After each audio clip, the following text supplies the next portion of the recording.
You know what I don't like? Encoding errors, but I do like dry runs. So, welcome back to Metroid Prime. I guess this is just like the worst. It's the worst, like this is the worst Metroid Prime. I was complaining about my Switch hookup, complaining about like so many bad things happen. Anyway, I lost the whole darn recorder. Which is not like a tremendously new concept to me, but boy oh boy does it suck when it's on the Switch. The Switch requires so much effort to hook up. I'm not talking about it again because I just talked about it again, but the Switch is a pain in the butt to begin with from a hardware standpoint. Nintendo refuses to do things the way everyone else does things, no matter how much of the world wants them to, and we're now at the point where the streaming world would also very much appreciate it if Nintendo could get on board with the way everything else in the world works, but, I guess they won't. I guess they just can't. I guess they won't. So, you just have to do things a little bit weird. Anyway, I hurt my back, that's why I had to stop playing before. That's why I, took a big break from my channel, like a 10-year break. Not 10-year, I was doing this almost a decade ago is when I really started saying, I'll make a bunch of videos for the internet, and I'll do it of me playing video games, and blah, blah, blah. Anyway, I used to do it with my face on camera, and I used to do it, did I go the wrong way again? I somehow did.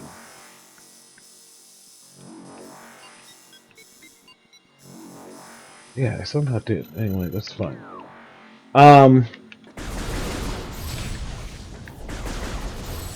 Don't know how I hurt my back. I don't have a great excuse for what exactly happened, but, once you hurt your back, you hurt your back. And, so now I live in, like just a world of ergonomic question marks. Everything I do, everything I try, pretty much every activity I gotta consider my back in. I sit on the floor, I carry around weird things that I might have to, like, lean up against. It's just a lot. Anyway, there's no ergonomic consideration in video games. Like if there's one thing the video game industry has not put any real effort into yet, it's making sure that this sort of thing doesn't hurt. Which, you do it in your living room, you do it on your couch or whatever. Like, it's on you, man. If you want to feel good while you game, it's up to you. But games don't even necessarily provide, there's no, it's just cords. We got to wireless, and that's dope. But there's still no, there's no purpose behind it. So, there's nobody. I mean, there probably is somebody, right? Like making YouTube videos explaining the best way to do this to not hurt your back. And maybe I should look into that. But I'm confident the answer is going to be, pay more money than I have for a sick gaming chair or a sick TV, or, even redesign my office, my room. Like I got an office. I play on my bed in my bedroom because I'm broke. So this is your, videoly reminder to like, comment, and subscribe so your boy can get some sick equipment. And that'll make it better for everybody. Because I think, obviously if I'm running this channel, it's filling a need, right? Like, a group of gamers want to watch me play some of these video games that they either don't want to play or they've already played and they want to see. And that's cool. But if I can't do it in comfort, then I gotta stop, and that's unfortunate. So, I really like being able to do videos 7 times a week. I really like being able to, have a constant stream of activity, of stuff going on. So, yeah, Twin Fire's tunnel is not a thing. Did we have another encoding error? No, you're still running. That's great. You didn't miss much, I hope. I still have to look and see what kind of damage I did.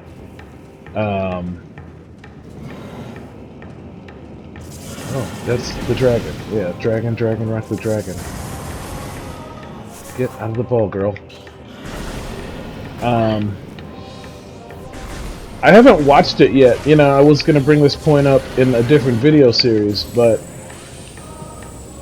I'm a big fan of the Game Theorist channel, you know? There's like super nerdy stuff, right? But those are the guys who like prove that Mario is like communist, you know, and like they really just like super duper overanalyze the lore and the plot of things, and they apply a lot of real world science, a lot of real world like stuff to their theories, and that's why it gets interesting because it's like, is this a coincidence? Is this what they were planning when they made their game? Anyway, you know, like they've got the production and the animation and the staff and everything now to really bring their you know, crazy investigations to life. And while I was on vacation, you know, that was one of the things besides my own Minecraft videos that I did watch a bunch was the Game Theory channel. I ran through the entire Mario series because, of course, you know, the Mario narrative is like, well, I mean, like most Nintendo properties, right? Because Nintendo just like loves spin-offs.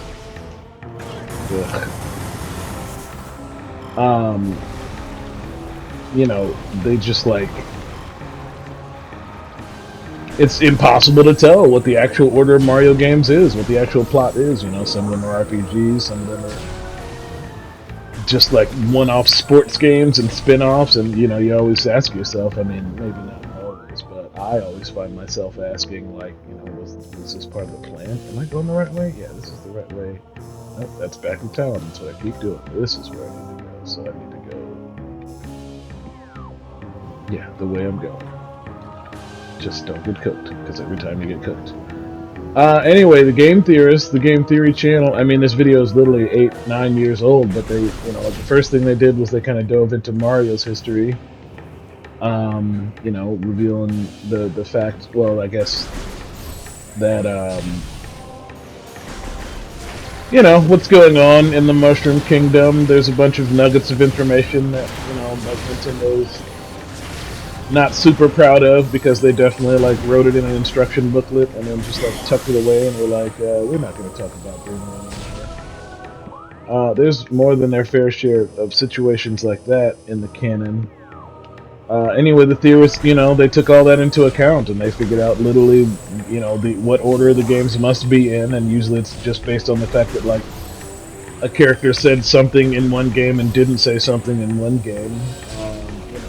A lot of things about characters' parentage, which, you know, it's like, again, it's fascinating, you know, like, did Nintendo plan this and they're just keeping it a secret from us, or like, is this just a bunch of nerds on the internet putting a crazy theory together?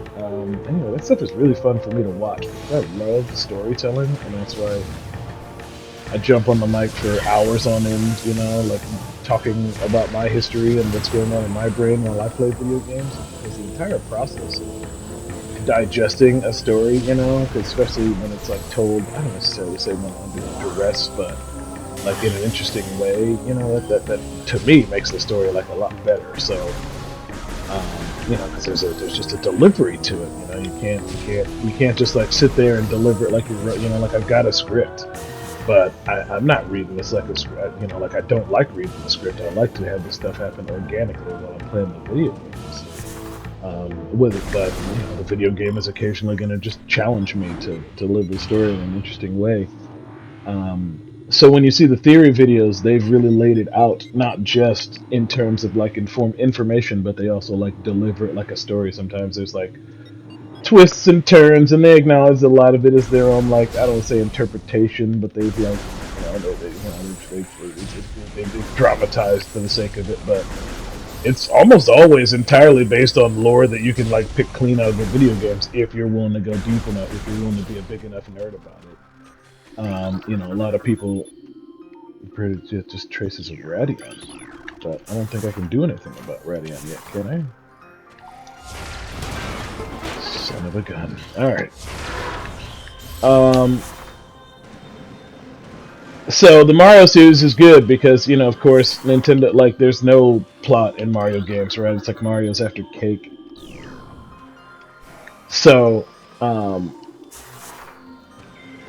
but, you know, there's a lot there that could be deduced as a formative plot, as a functional, reasonable plot.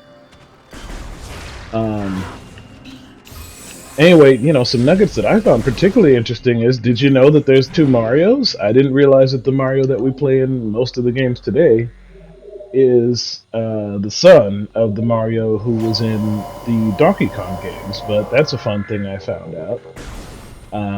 Because, you know, Jumpman, aka Mario, his father, was in the first couple games, and Pauline, who appears in some latter games, is his mom. You know, because that was the original Jumpman's girlfriend, was this lady named Pauline. She's the one who wears the, like, you know, they've all been in Mario Kart and Mario Party by now, so like you have seen these characters be rebooted and like rebirthed in one way or another, but you know, seeing how they were originally crafted and how they, you know, were translated down the line and other games they appeared in, I'm just like, no, this is brittle, right? And this thing that will hurt me if I draw my beam to it. Just stop. Just stop.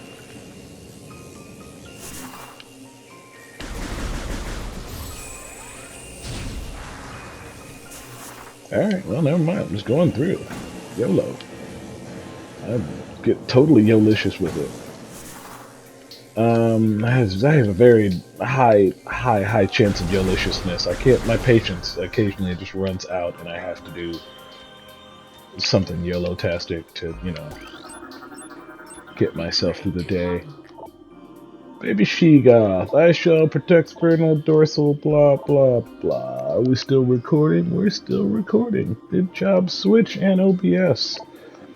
Feast on their frozen victim. I've scanned 25. I was supposed to look at the extras. I gotta remember, you know, like, because I think I've made some. I keep. Yeah, my bad. But you gotta like get shot in the back. Oh god. I gotta like shoot a missile in your back to break open your back. Isn't that it? Yeah, that's it. Shoot him in the butt. Shoot him in the butt.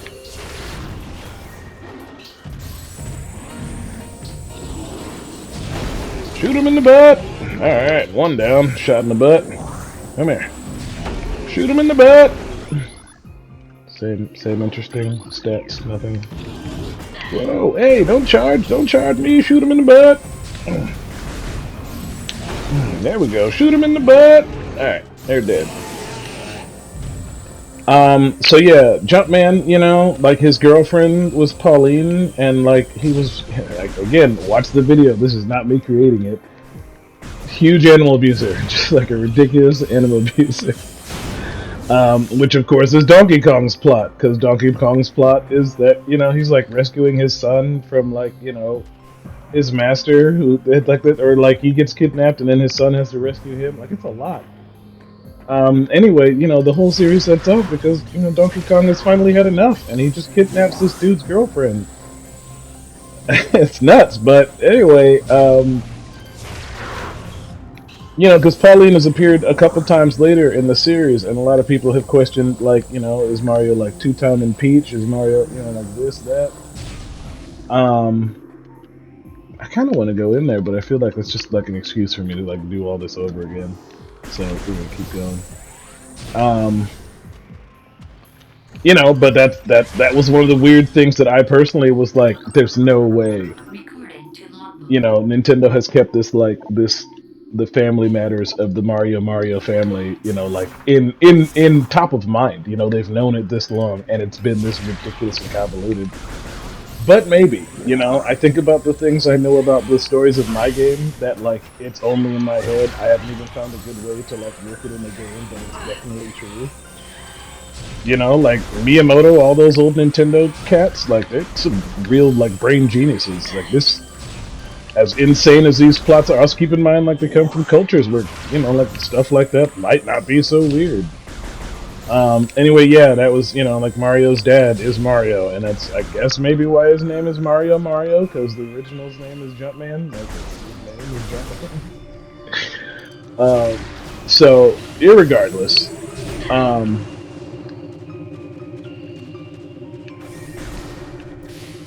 you know, like, the video itself that I watched, well, the series of videos, because, again, they explain Mario's parentage, right, like, the fact that there are two Marios, that's weird. They explain the fact that more than likely Luigi is the one who winds up with Peach, at least in one of their universes, because naturally, now that all writing is multiversal, it turns out what's been going on in the Mushroom Kingdom is, you know, the stars or whatever have just been rebooting them over and over again, trying to get them right or whatever. Rosalina's doing anyway, Rosalina's mom is definitely Peach. Galaxy doesn't make any, you know, bones about dodging that, but what is a little harder to do is that her dad is Luigi, not Mario. Now, of course, you know, again, multiverse theory, that means, you know, in one version of the Mushroom Kingdom, Peach and Luigi wound to get together, and that's how, you know, we got ourselves a Rosalina, but in our Mushroom Kingdom, of course, it seems far more likely that Mario winds up with Peach and Luigi winds up with Daisy, or maybe not. Like, maybe Mario winds up with both of them. That's where it gets hazy, because what's currently, naturally, you know, the current canon status of the Mario Galaxy is, you know, up in the air. We need some new games to figure out, you know, how to interpret the last couple of games, but we'll get there. There's theorists on it.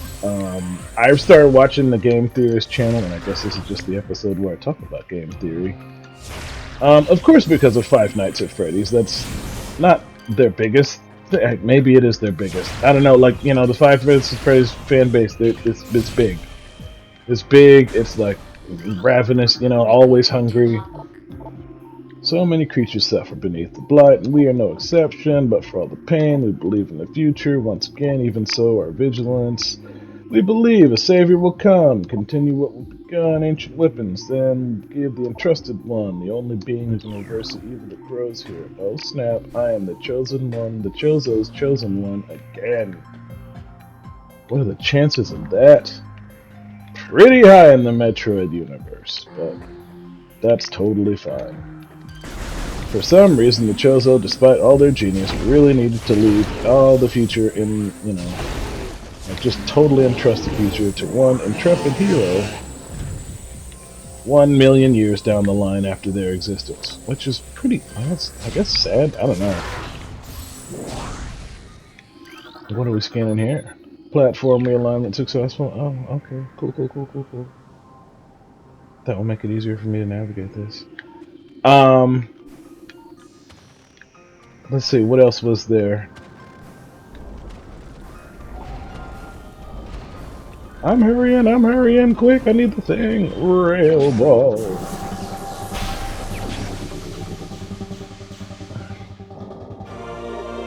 Boost ball.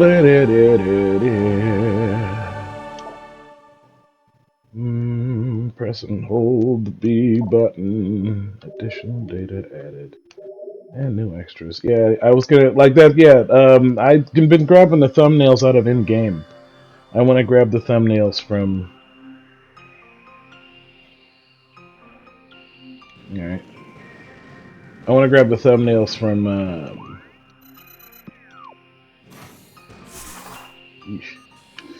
maybe the extras menu. That's usually where the good thumbnails are. Usually in the options menu, there's usually like some fan art, or like the devs did some really cool character profile art that they couldn't put anywhere else in the game. Did I just biff that? I probably did.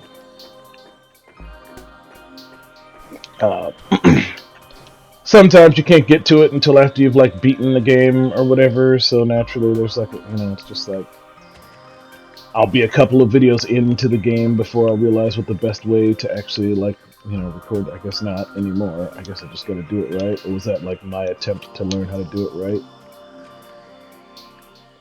I don't think I can make that jump. Oh, there's something over there. I'll scan it. The fish, okay. What? Oh, right, because I can use the boost ball here, so... Yeah, right, there we go. Okay, I remember. Look at me. Yeah, see this cool power-up? They've made a whole game on it. They, like, you know, got a taste of this. They're like, you know what we have to do next? We have to just make a silly pinball game. It was glorious, and I'm gonna play it. That's the best part. I have no idea how I'm gonna like hook a 3DS up to all this to make it play, because 3DS is on the list of systems that's absolutely insane to get working. You know, like and not like a ton of lag or latency or whatever. But you know, we gotta do it. What's that over there? Is that just like a light? I still haven't scared one of these. It's totally fine. Yeah, one crystal light. How cute. Yeah, there's some stuff over there that I want. What is this? Platforms are offline. How tragic. Irregardless. Um, yeah, I never finished it either. I never finished the pinball game, which I know, it has a start and an end. I mean, it's a pinball game, so I think it's just like getting a high score on the boards, but there's definitely a conclusion that you can accomplish, and I want to get there because I bet it's got more super, succulent Samus lore. The interesting thing through all, okay, so the plot of this game, it's fairly straightforward. Like, this wasn't the weird one of the Metroid Prime family, which, like, the third one is kind of weird because that's the one where, like, there's like a whole bunch of other characters now, like it was, like, they finally, like, expanded the Metroid universe in a reasonable way with some side characters, and like they don't, because there was like a weird multiplayer component. It's just like weird compared to some of these older games that were like simpler. Um, I never played the heck out of that one. I played it like a little bit here and there because I, had to because I'm a Metroid head, but those would be the interesting ones for me because her power sets, her weapons, they start to get really, really, really weird. She started to get like light-based powers and powers that were based on sound and things. So, well, I think there's a little bit of the light stuff in here. I could be thinking about two. It's the Great Poison, a cipher, mystical article, 12 locks to make the cipher, threatening all life. Yeah, I know, the Chozo, you guys. You guys do a lot of like God playing for such really innocent, like not God fearing aliens. You're always like, I don't know, is this thing we're playing with gonna destroy the entire universe? We better lock it up somewhere so no one but one person down the line can find. And then, like the worst people find it, the space pirates find it. And I'm like, wow, how sick was it that the Chozo just like left this super like dangerous important thing?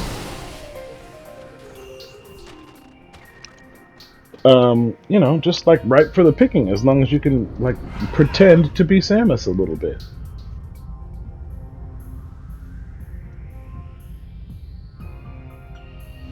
That might be my thumbnail. I don't know. That's a pretty good one, right? Samus isn't in it though.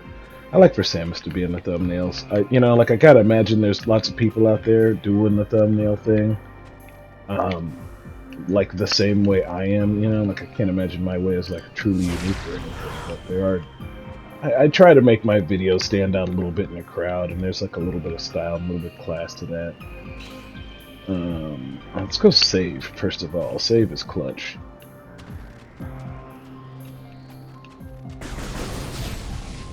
How much longer do we have to go? Oh, right, we would have been 30 minutes if the recording hadn't busted, so we're gonna go a little bit longer. Which means I have to think of something else to talk to, but of course I haven't had enough time to build up script for where to go next, but it's totally fine. You little guys.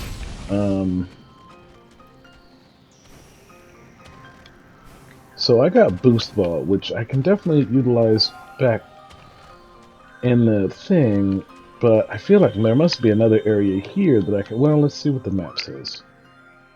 The map literally says the only thing that was in there was this purple door, and I don't have purple door powers yet. So I think maybe the whole thing is now that I have this. Let's see what's over there to the right, and if I can't get to it, then we're going back. We're going back up, and we're just going to utilize all the places that we have Boost Ball for now.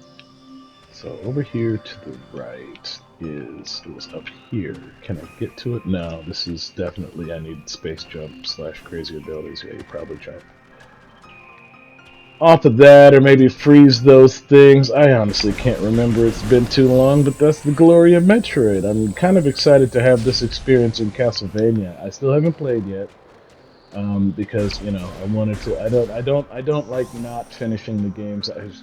Duh. But I don't like, especially when it comes to recordings. It drives me crazy when I come across a YouTube channel where someone's played like half of a game and then stopped, or a quarter of a game and then stopped, and it was one that was going well.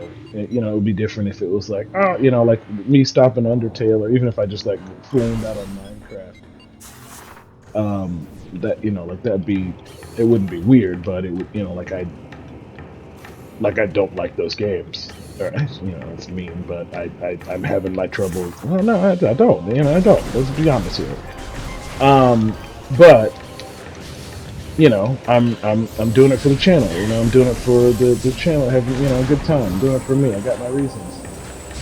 When I peruse a YouTuber's channel and it's like they played this game and it was really interesting and it was really fun and they were like, cool, and I'll see you guys next week, and then like next week they played something else entirely and they never came back to it. Like, it's your prerogative. You let them do it that way, but it drives me bananas. It's part of my OCD thing. I can't let things go.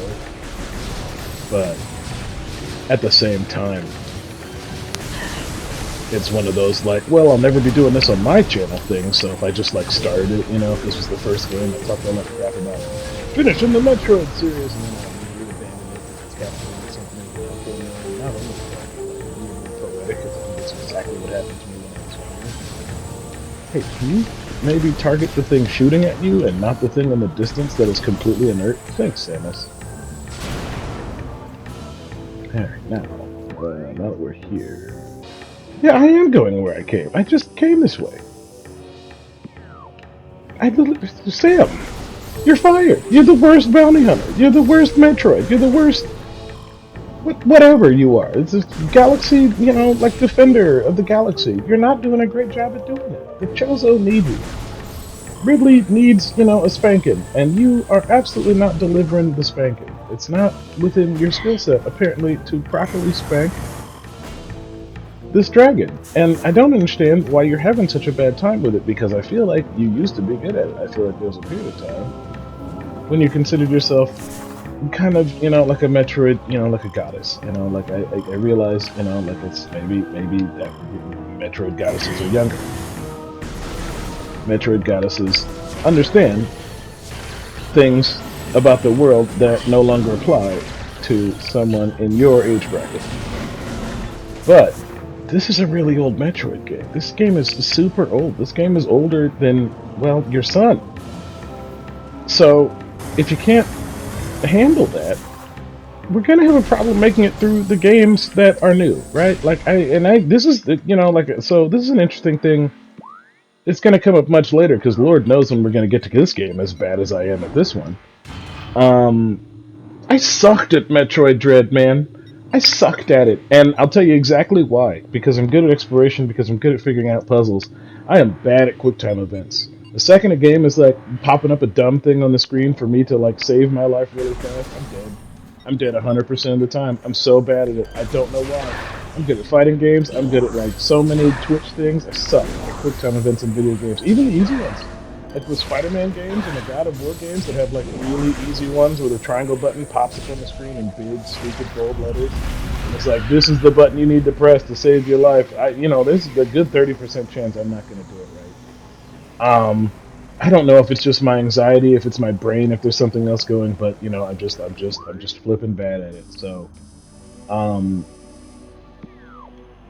Metroid Dread was just full of them. Every time that stupid thing, it pops up, you're supposed to press the button to keep it from stabbing you in the face or whatever. The number of times I got stabbed in the face, guys, I really can't express. It frustrated me so greatly. I felt so dumb the whole time I played that game, because I just kept getting stabbed in the face. I was good at outrunning it, I was good at figuring out the levels and everything, but there's just lots of scenes in the game where the thing is gonna catch you. Like, the whole bit is, yeah, it got you this time, and now you have to, like, escape, because Samus is such a genius that she can, of course, escape. Anyway, Sam is not a genius. He can't escape. So, the number of times that thing just grabbed me, and I was like, God, no, you just have to press the dead. It's the worst. It's the absolute worst. I got over it, it didn't frustrate me to the point where I wanted to stop. I mean, it frustrated me to the point where, but it was a great game. The whole game was awesome. So I spent the whole time, like, just, feeling, and like, I read other people's testimony. They were like, it's not that hard at all. Oh my God. It's just like, it must just be me. I must just not know what I'm doing. I can't keep from getting absolutely mauled by this stupid robot that keeps chasing me. Now, the original mauling Metroid robot was, not Nemesis, SAX? Yeah, she was the first like Samus like Nemesis type of character. Oops, I pressed the wrong button. And I had no problem with that one, but for some reason I just like whatever the thing was in Dread, I like maybe because I don't think there were any of those QuickTime events in that one. I think that one was all either do or die. Either you successfully evaded the thing or you were just dead, and I just learned to successfully evade the thing. Whereas Dread, they gave you a way to defend yourself. So what if you're bad at defending yourself? Well, then you don't get to play Metroid Dread. They just assumed you were going to be able to save Samus's life when push came to shove, and you let her down again and again. It's really tragic, like I can't stress enough, if you haven't played the game, you think about all these games where, like, I don't know if they've ever done kill scenes for Samus before. Infamously, like she always explodes when she dies, her suit explodes off, there you just get to see she's a lady underneath, and it's a little dramatic, and I think they even did one, like Other M, the one that sucks, where she has a bunch of legitimate death scenes, which is like a little much for a Metroid game. Anyway, then Nintendo did one. That's what happens in Dread, is that this thing catches you, and you have a second to kick it off of you before it stabs you in the eyeball and ends Samus's career entirely. Because it's faster than you, it's stronger than you, it can do every single thing better than you, as far as navigation. And there's like 6 or 7 of them. I don't know. I'm excited to play the game again because I have definitely forgotten a lot of it.